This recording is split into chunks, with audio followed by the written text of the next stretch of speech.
क्या मोदी की तरफ से इन पुलिस वालों को फंसाया गया और ये जो वंजारा ने जो चिट्ठी लिखी है इसका क्या असर पड़ सकता है नरेंद्र मोदी पर, उनकी सरकार पर, क्योंकि सबसे बड़ी बात है कि खुलकर हमला बोला है वंजारा ने। हमारे साथ आज की इस चर्चा में खास मेहमान मौजूद हैं। हमारे साथ बीजेपी से सुधांशु मित्तल जी मौजूद हैं, कांग्रेस पार्टी से हमारे साथ अखिलेश सिंह जी जुड़ गए हैं और मेरे सहयोगी विजय विद्रोही भी हमारे साथ इस चर्चा में बने हुए हैं। आप सबका स्वागत है। सुधांशु मित्तल जी, इस चर्चा की शुरुआत आपसे करना चाहूंगी। ये पहली बार है कि नरेंद्र मोदी और उनकी सरकार के बेहद करीबी एक वरिष्ठ पुलिस अधिकारी ने इतना गंभीर आरोप लगाया है, खुलकर हमला बोला है नरेंद्र मोदी पर। नहीं, मैं नेहा जी अभी तक समझ ही नहीं पाया इसमें आरोप क्या लगाया है। क्या उन्होंने कहा है कि ये जो सब कुछ हुआ था ये मुठभेड़ ना होके निर्मम हत्याएं थी और ये हत्याएं मैंने जो है किसी के कहने पे करी थी? उन्होंने क्या कहा? आप मेरे अभी आप चिट्ठी पढ़ रही थी, एक एक मेरे सामने भी चिट्ठी है। वो कहते हैं कि साहब had been our loyal soldiers of the government who fought incessant war against Pakistan-inspired terrorism with complete honesty, integrity and sincerity without falling prey to any of the mundane temptations। वो तो ये कह रहे हैं। तो आरोप क्या लगाया है? आरोप वो ये लगा रहे हैं, आरोप क्या लगा है? आरोप वो ये लगा रहे हैं कि राम जेठमलानी की तो आप सेवाएं लेते हैं अमित शाह के लिए हैं, लेकिन ऐसे अधिकारी जो आतंकवाद के खिलाफ लड़ते हैं, नरेंद्र मोदी के पक्ष में खड़े होते हैं, ऐसे अधिकारियों के लिए जिम्मेदारी क्या नहीं बनती नरेंद्र मोदी की कि उनके पक्ष के अंदर भी एक बड़ा से बड़ा वकील खड़ा किया जाए और उनको जेल के अंदर सड़ने के लिए मजबूर कर दिया जाए? ये एक बड़ा आरोप लगा रहे हैं। और दूसरा आरोप लगा रहे हैं कि नरेंद्र मोदी सीबीआई से अपनी खाल बचाने के लिए इन लोगों को जानबूझकर जेल में रखवा रहे हैं। एक तो नरेंद्र मोदी जी का नाम लेके उन्होंने कहीं नहीं कहा है कि सीबीआई से बचने के लिए उनको जेल में रखवा रहे हैं।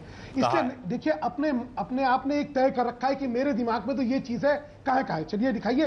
ये रही चिट्ठी, मेरे सामने भी चिट्ठी रखी हुई है, निकाल के पढ़िए कि कहाँ नरेंद्र मोदी का नाम लिया है। नहीं, सुधांशु मित्तल पढ़िए ना। अच्छा, और जेठमलानी के मामले में हर चीज में नरेंद्र मोदी गुजरात सरकार का नाम लिया है ना उन्होंने। मैं सुनिए ना, आप बात भी तो सुन लीजिए। अब आप बात भी तो सुन लीजिए ना। आपके साथ हो क्या गया है? आप लोगों ने एक तय कर रखा है कि हमें तो हर चीज में जो है हाय नरेंद्र मोदी, हाय नरेंद्र मोदी। अरे भाई, वो कह क्या रहे हैं? पहले ये तय करिए कि ये जो है ये सही कह रहे हैं या गलत कह रहे हैं। अगर आप कहते हैं कि जो वंजारा जी हैं वो सही कह रहे हैं, तो सबसे पहले वो कह रहे हैं कि ये मुठभेड़ थी, ये कोई कत्ल नहीं था। उन्होंने पाकिस्तान इंस्पायर्ड टेररिज्म के खिलाफ ईमानदारी से लड़ाई लड़ी थी। तो या तो पहले ये मानिए, फिर अगर जब ये मानते हैं तो मैं मानता हूं उनका दर्द कि जिस आदमी ने ईमानदारी से आतंकवाद के खिलाफ लड़ाई लड़ी हो, वो एक राजनीतिक षड्यंत्र के तहत 6 साल अगर जेल में रहेगा तो उसका आक्रोश और उसकी कुंठा स्वाभाविक है। मैं उनसे एम्पैथाइज करता हूं। ये दुर्भाग्य है कि देश में जो आतंकवाद से लड़ेगा या जो इस तरह की चीजों से लड़ेगा उसको जेल की हवा करनी। सुधांशु मित्तल जी, एक बात बताइए, क्या आपको इसे सिर्फ कुंठा मानते हैं? सुधांशु मित्तल जी, मैंने आपकी बात सुनी, आप हमारी बात भी सुनिए। फर्जी एनकाउंटर कई जगह कई जगह कोर्ट के अंदर आ गया। ठीक है, आक्रोश और कुंठा आप दोनों की बात करें। नहीं, देखिए सुधांशु मित्तल जी, नरेंद्र मोदी की सरकार, मोदी की सरकार गुजरात में, उसको लेकर वो सवाल उठा रहे हैं। वो कह रहे हैं वो आज तक इसलिए चुप थे क्योंकि उन्हें यकीन था, मोदी पर पूरा यकीन था, वो भगवान मानते हैं। लेकिन अब उनको ऐसा लग रहा है कि जो यकीन था वो कहीं उनका खत्म हो रहा है। वो ये कह रहे हैं कि अगर आप हमें जेल में डालते हैं तो जिसके निर्देश पर, राज्य सरकार के निर्देश पर हमने जो किया, उन्हें भी जेल में जाना चाहिए। क्या इसे सिर्फ आक्रोश और कुंठा माना जाए? ना, फिर आप गलत कह रही हैं। ना नेहा जी, फिर उन्होंने ये नहीं कहा कि हमने सरकार के निर्देश पे करा। उन्होंने कहा जो वहां की एग्जिस्टिंग नीति थी, ये नीति हर सरकार की होती है कि कोई आतंकवादी अगर हमला करने आया तो उसके खिलाफ आपको हर सूरत में एक्शन लेना है। ठीक है, ये नीति होती है। वो कह रहे हैं मैंने तो नीति फॉलो करी थी और अगर नीति फॉलो करने का सिलसिला, उसका नतीजा ये है कि मुझे जेल होनी चाहिए, तो जिन्होंने नीति बनाई उनको भी जेल होनी चाहिए। वो ये कह रहे हैं। क्या गलत कह रहे हैं? नहीं, तो सुधांशु मित्तल जी ऐसा नहीं। सुधांशु मित्तल जी निर्दोष है। सुनिए, आप पहले सुन लीजिए। नेहा जी सुन तो लीजिए पूरा मैंने कहा ना कि सारा उसका परिपेक्ष क्या है, वो कहे क्या रहे हैं। अगर हम पढ़े बिना, समझे बिना कुछ शब्दों को उठा के कुछ भी कहेंगे, ये थोड़ी ठीक है। वो कह रहे मैं निर्दोष हूं, हमने क्या करा है? हमने एक सरकारी नीति है कि आतंकवादियों से हमें हर सूरत में लड़ना है। मैं आतंकवादियों के खिलाफ ईमानदारी से लड़ा। हाँ, वो कह रहे हैं ना, उन जैसे निर्दोष को नरेंद्र मोदी ने बचाया नहीं, यही कह रहे हैं ना वो, जो उनके लिए उनके मेरे लिए भगवान का दर्जा था और हम उनको भगवान जैसा दर्जा नहीं देता, हमारे ये कह रहे हैं ना। उनकी जो उम्मीद थी। हाँ, अब आप क्या कहते हैं? मैं ये तो वो कह रहे हैं, आप क्या चाहते हैं? क्या करना चाहिए था नरेंद्र मोदी को? नहीं सुधांशु जी, हम सिर्फ सवाल उठा रहे हैं। आप ये कह रहे हैं कि नरेंद्र मोदी पर ये निशाना नहीं है। आप कह रहे हैं ना गुजरात सरकार पर निशाना है, ना नरेंद्र मोदी पर निशाना है। हमारे साथ अखिलेश सिंह जी भी मौजूद हैं, मैं उनकी प्रतिक्रिया ले लेती हूँ और फिर आपके पास आएंगे सुधांशु जी, फिर आपके पास आएंगे। अखिलेश सिंह जी, आपको क्या लगता है जो डीजी वंजारा ने आज कहा है, जिस तरह से उन्होंने प्रशासनिक सेवा से इस्तीफा देते हुए 10 पन्नों की चिट्ठी लिखी है और आज तक ऐसी बातें उन्होंने कभी नहीं कही, इतने लंबे वक्त से वो जेल में हैं, अब ये बात वो चिट्ठी के जरिए बाहर ला रहे हैं, इसे किस तरह से देखा जाए? क्या ये मोदी सरकार पर सवाल नहीं है उनके?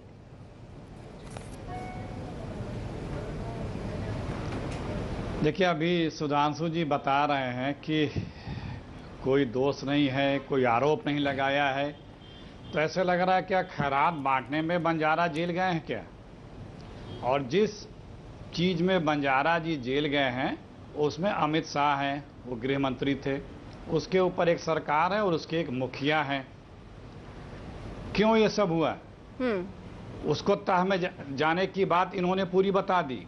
ये किसी पॉलिटिकल मोटिवेटेड की बात नहीं है जो इन्होंने अभी जिक्र किया। ये सुप्रीम कोर्ट के द्वारा मॉनिटर हो रहा है, उसके द्वारा दिया जा रहा है, लिया जा रहा है। जो एक बात इन्होंने कही है कि पूरी सरकार जेल में होनी चाहिए। क्यों कहा है? बहुत बड़ा रहस्योद्घाटन किया इन्होंने, इशारों में सब कुछ कह दिया है। ओपनली भी कह दिया है कि 3 दाढ़ियां थीं, सफ़ेद, काली, लाल। एक दाढ़ी ने अपना बयान जुर्म करीब करीब जो जेल में है, जो आरोपी है, वो कबूल कर रहा है। और एक चीज मत भूलिए, कानून की नज़र में अगर कोई आरोपी कोई बात कहता है कि मेरे द्वारा अगर ये घटना हुई है जिसमें मैं जेल में हूं, तो इसमें ये भी सहभागी थे, वो अदालत उसका बहुत गंभीरता से संज्ञान लेती है और उसे सही माना जाता है। और ये पत्र और बंजारा की चिट्ठी और उनके शब्द ये साबित करते हैं कि अगर ये दोषी हैं तो ये हमसे कम नहीं, हमसे ज्यादा या बराबर के नहीं, हमसे ज्यादा के दोषी ये ऊपर वाले हैं जिनके तरफ वो बंजारा जी इशारा कर रहे हैं।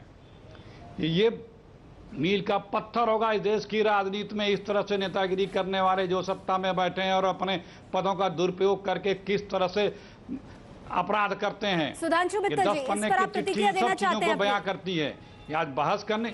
ठीक है, सुधांशु मित्तल जी इस पर प्रतिक्रिया देना चाहते हैं? मैं तो हैरान हूं कि क्या बातें कही जा रही हैं।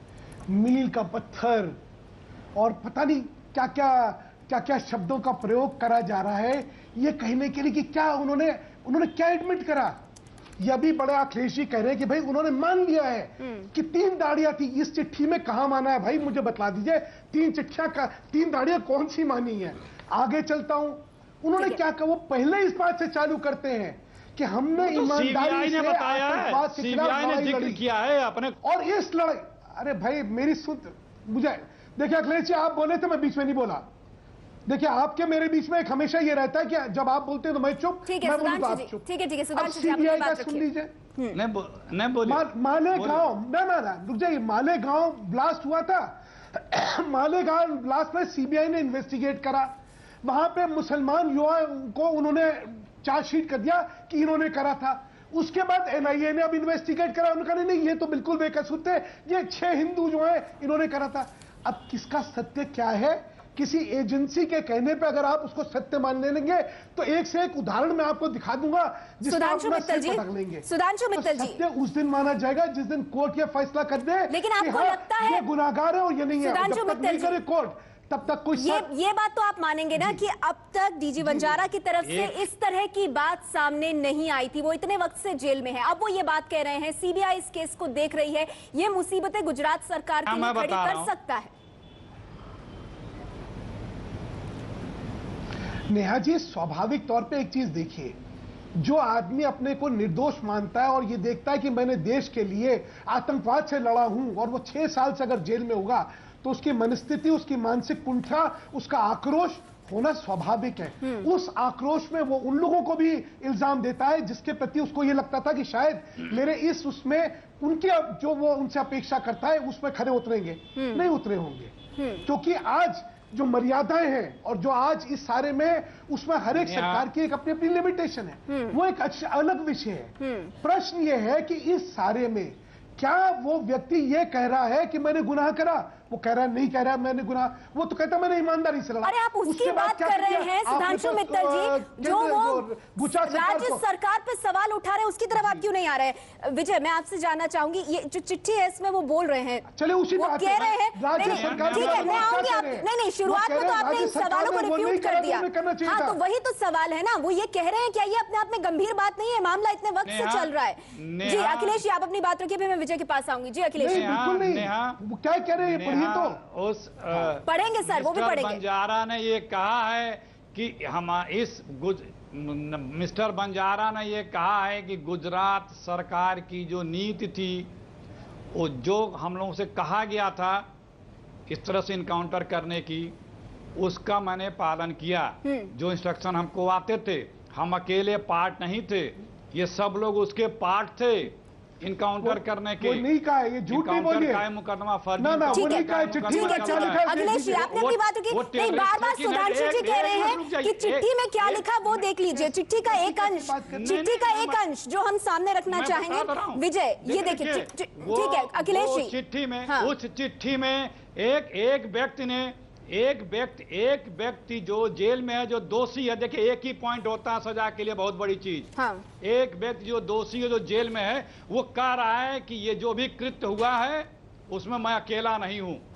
अब अदालत साबित करेगी ये लोग कृत्य गलत था सही था, लेकिन जो भी कृत्य हुआ है उसमें मैं अकेला नहीं। ये तो बड़ी सीधी सी बात है विजय। तो जिस कृत्य, जो चिट्ठी लिखी है, जो कृत्य है, प्लीज एक मिनट, जो भी कृत्य है, जिस कृत्य के दोषी बंजारा जेल में है, उसमें वो तनहा नहीं है। उनका कहना ये है कि इसमें फला। ठीक है अखिलेश जी, आपने अपनी बात रखी, लेकिन सुधांशु जी ये कह रहे हैं कि उन्होंने क्या कहा है। उन्होंने तो किसी तरह से राज्य सरकार पर सवाल नहीं उठाए हैं। लेकिन विजय, मैं आपसे जानना चाहूंगी, वो कह रहे हैं इस चिट्ठी में, वो कह रहे हैं कि जो क्रिमिनल नेग्लिजेंस हुआ है इस सरकार का। ठीक है अखिलेश जी, मैं आपके पास आऊंगी सर, आपके पास आऊंगी, लेकिन आप समझिए इस बात को, सुधांशु जी ये बात मानने को तैयार नहीं है कि इस चिट्ठी के माध्यम से राज्य सरकार पर गंभीर सवाल उठाए गए। इसीलिए मेरी बात अब कंप्लीट होने दो, मेरी बात कंप्लीट हो जाने दो। वो उठा रहे हैं, लेकिन इससे राज्य सरकार थोड़ी हटाती है, तय करेगा कि कृत्य गलत हुआ था कि सही कि भाई बंजारा जो कह रहे हैं सत्य कह रहे हैं। जिस दिन आप मानेंगे कि बंजारा जो कह रहे हैं सत्य कह रहे हैं, तब ठीक हो जाएगा।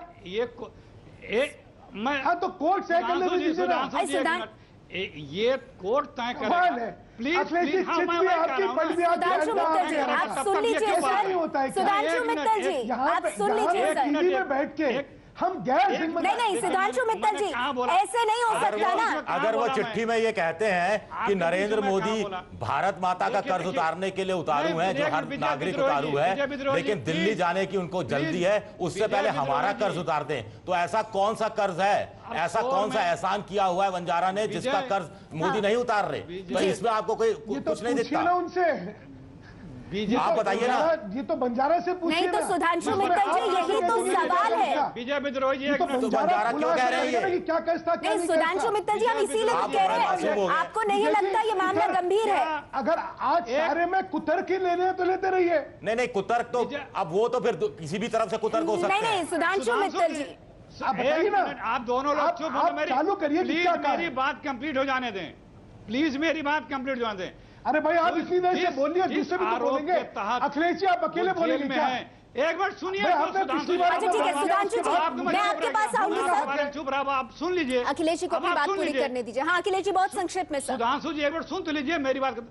अखिलेश जी जिस आरोप में वो जेल में है, उनका कहना ये है, प्लीज डिस्टर्ब न करें। आप लोगों की आदत होती है कि जब हारने लगते हैं तो डिस्टर्ब करते हैं। जिस आरोप में वो जेल में है, उनका कहना यह है कि वो आरोप के हम तीनों सहभागी हैं। बड़ा सीधा सा फार्मूला, वो भी जेल में हो, जब बरी हो तो तीनों बरी होंगे। इस चिट्ठी का मतलब यही है, उन्होंने लिखा यही है। और तीसरी बात, कौन थी? ये अच्छा कौन 3 ये बताइए ना। आतंकवादी थे। चिट्ठी में कहां लिखा है ये तो बताइए, कौन 3 लिखा है? आपको 1 मिनट नहीं है। सुधांशु मित्तल जी, नहीं अखिलेश जी, आपकी बात हो गई सर। अखिलेश जी, मेरे पास वक्त बिल्कुल खत्म हो गया है। सुधांशु जी, बार बार आप ये कह रहे हैं। इस शो को खत्म करने से पहले आपको बता दूं, चिट्ठी में बिल्कुल साफ लिखा है कि वक्त बीतने के साथ साथ बंजारा कहते हैं, मैंने ये महसूस किया कि ये सरकार was not only interested in protecting us, but it also has been clandestinely making all efforts to keep me and my officers in the jail, so as to save its own skin from CBI on the one hand and gain political benefits on the other. आप इस आरोप को गंभीर नहीं मानते? CBI से अपनी खाल बचाने के लिए और राजनीतिक फायदा उठाने के लिए? यही सवाल मुझे याद है आपसे पूछा था पहले, आपने कहा कहां लिखा है? लिखा है चिट्ठी में सर। नेहा जी, मैं वही पूछ रहा हूं आपसे, वो ये क्या कह रहे हैं कि साहब हमें जो है पुलिस में अभी तक अंदर सीबीआई में हम लोग हैं, अपनी जान इन्होंने बचाई है। मैं वही पूछना चाह रहा हूं कि क्या करा इन्होंने। वो ये कहते कि देखिए ये हमने इनके कहने पे करा था। कहां है क्या उन्होंने? अंग्रेजी उनको भी आती है, हिंदी भी उनको आती है। जिस आदमी को वो कहना होता जो आप कह रही हैं, तो वो ये लिखता। नेहा जी, सुधांशु मित्तल जी, अंग्रेजी को कैसे क्या लिखा जाए? आप कमाल कर रहे हैं। आप कह रहे हैं कि हम रीड बिटवीन द लाइंस करें, जब लाइंस बिल्कुल साफ है, जब लिटरल मीनिंग आ सकता है। आप कह रहे हैं हम रीडिंग बिटवीन द लाइंस करें। Nothing between the lines in this. There is nothing between the lines in this. What is between the lines is that I have not been defended. I am inside jail. I should not have been inside jail. Sudhanshu ji, इतना बताइए, ये गुजरात सरकार के लिए मुसीबत खड़ी कर सकता है, क्योंकि ये मामला सुप्रीम कोर्ट की निगरानी में सीबीआई देख रही है। हाँ या ना? या बंजारा का ये प्रशंसा पत्र है, मोदी के लिए प्रशंसा पत्र है ये। इसमें आपकी नजर में मुसीबत क्या खड़ा करेगा भाई? नहीं, मोदी के लिए, मोदी को सर्टिफिकेशन किससे चाहिए ये पहले तय कर लीजिए ना। जिसको आप कह रहे हैं उससे मोदी को सर्टिफिकेशन चाहिए। आप कह रहे हैं कि इसमें कुछ भी नहीं है। अरे कमाल है आपका भी। विजय जी पहले तय कर लीजिए, पहले तय कर लीजिए सर्टिफिकेशन मोदी को किससे चाहिए। आप इस तरह के जो है कोई भी बात किसी के बारे में कहने से पहले उसकी गंभीरता समझिए। आप कह रहे हैं ना पूरी चिट्ठी की चिट्ठी आप पूरे सिरे से नकार रहे हैं, तो अगर पूरी चिट्ठी आप नकार रहे हैं। चलिए ठीक है, वक्त मेरे पास खत्म हो गया है। सुधांशु जी, वक्त मेरे पास खत्म हो गया है।